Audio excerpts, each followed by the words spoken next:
queria que vocês me acompanhassem aqui nessa conversa com vocês. Eu estou numa horta aqui na Grande do Torto e estou discutindo como é que a gente vai fazer um reparo nessa horta para ela produzir mais. Eu estou no meio de alho poró, estou no meio de pé de tomate, estou no meio de pé de pimenta, no pé de almeirão, ou seja, cenoura. Mas a gente quer fazer com que essa horta seja mais produtiva para atender todas as necessidades, tanto do Alvorada quanto do Torto. O dado é o seguinte, ao chegar nessa horta, eu comecei a pensar nos preços dos alimentos no Brasil, que é uma coisa que está preocupando o governo e que é uma coisa que eu já fiz 2 reuniões para ver se a gente consegue encontrar uma solução. Ô Janja, você está filmando, você pega tudo que eu vou falar. Há várias razões para a subida do preço dos alimentos. Primeiro, a subida do dólar contribui para aumentar o preço da carne, contribui para aumentar o preço da soja, contribui para aumentar o preço do milho e de outros. Pois é, além do Lula e o Rui Costa dizer que se tiver caro não compre, não é para comprar laranja, não é para comprar arroz, não é para comprar nada que esteja caro, ele ainda aparece nesse vídeo aí filmado pela Janja, que é quem manda no governo. Na verdade, quem manda no governo é a Janja, porque o Lula manda no PT e é o presidente, mas a Janja manda no presidente que manda no PT.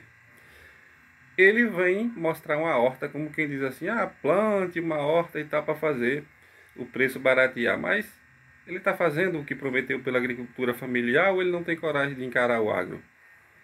Um presidente fraco que nem ele, tudo continua como está. Ele não mostra uma solução, ele diz, eu fiz 2 soluções, com 2 reuniões, o PT tem 5 mandatos, ele não sabe se defender das manipulações no mercado e não sabe se defender das manipulações do agro.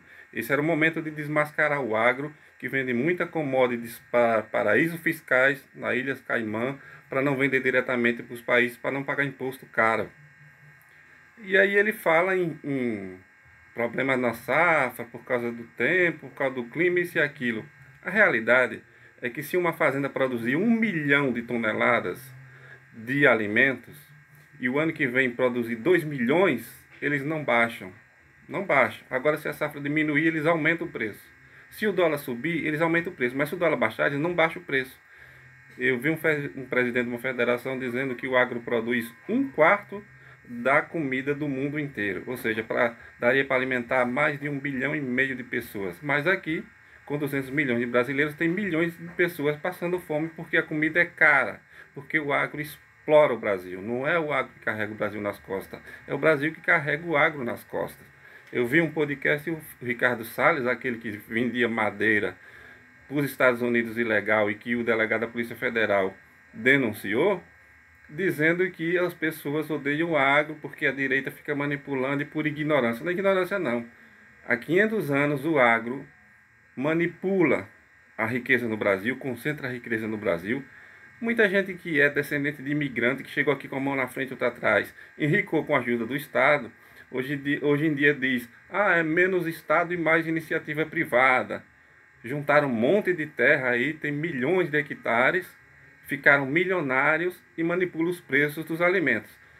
Pelos alimentos que produz no Brasil, mesmo com safra baixa ou alta, o clima, seja lá o que for, era para os alimentos ser mais barato, era para o leite ser mais barato, era para a carne ser mais barata, era para o ovo ser mais barato, mas se o dólar sobe 1 centavo, ele sobe. Se o dólar desce 10 centavos, eles não baixam. Sem falar no plano safra bilionário de 400 bilhões que esse governo aí deu, e eles não faz por onde. Para dar a cesta básica para baratear, o governo tem que dar isenção, tirar 0 de imposto, ou seja, é um imposto que vai para o bolso do agro. O agro não baixa 1 centavo, só baixa se o dinheiro do imposto for para o bolso deles. Essa reforma aí tributária que o PT está comemorando é uma farsa. Na verdade, é dinheiro que vai sair do povo brasileiro para o bolso do agro de novo, que pouco imposto paga, mas para baixar a cesta tem que tirar o imposto que era para ser aplicado em outra coisa, porque os barões do agronegócio não pagam imposto. E esse governo, o Guedes, o Bolsonaro e o Temer, acabaram com os galpões da Conab. Como o Ciro Gomes estava falando num podcast essa semana, a Conab deveria comprar alimento quando estava sobrando, para na hora que tiver caristiano ela jogar no mercado e fazer baratear. Mas esse governo não tem coragem de enfrentar o agro. O Lula que está cercado de barões do agronegócio, e o Rui Costa é um desses, cheio de fazendas aqui na Bahia. Otto Alencar, fazendeiro, criador de cavalo de raça. Jacques Wagner, milionário. Ângelo Coronel, milionário. Você vê que nenhum deles reclama do preço de alimento. Aí ele vem com lorota, que se for no mercado e tiver caro, você não compre. Ou seja, eles não compram nada. Eles têm tudo do povo brasileiro, eles vivem às custas do povo brasileiro há décadas. Ou seja, o PT não é de esquerda, não é progressista, é liberal e faz o mesmo governo que o Guedes e o Bolsonaro fizeram. Não tem diferença nenhuma. Eles são de esquerda na campanha, mas na economia são liberal. Tanto que o Haddad disse a semana passada que o mercado deveria agradecer a ele, porque ele está tentando bajular o mercado. Ele está tentando fazer tudo que o mercado quer. Mas não adianta, Haddad, você bajular o mercado, que o mercado não vai ceder. O mercado quer um governo de direita, de extrema direita, como nos Estados Unidos. Então, é por isso que a popularidade do Lula não melhora. Porque ele não governa nem para a esquerda e tenta bajular a direita. E no fim ele está ficando sem apoio dos dois lados. Porque da direita ele nunca vai ter. E da esquerda ele está perdendo, inclusive, aqui no Nordeste.